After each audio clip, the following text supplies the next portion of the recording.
Hi guys, for today's vlog, samahan nyo akong mag-refill na itong mga tinapay.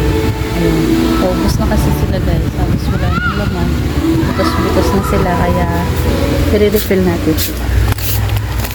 Go!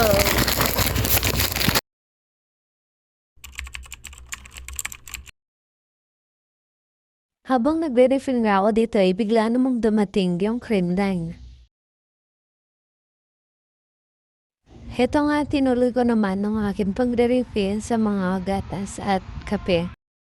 Buti na lang Sabadong wala to ang pasok at ang aking panganay na anak. Mauutosan mo na nga rin siya magsabit ng mga ganyan kasi madali lang naman. Doon kapag hindi niya ako tinulungan dyan mga may ay, hindi siya makakapag-cellphone. Sumunod nga din na deliver ay ang chicharon. Hadwa koy, hadwa.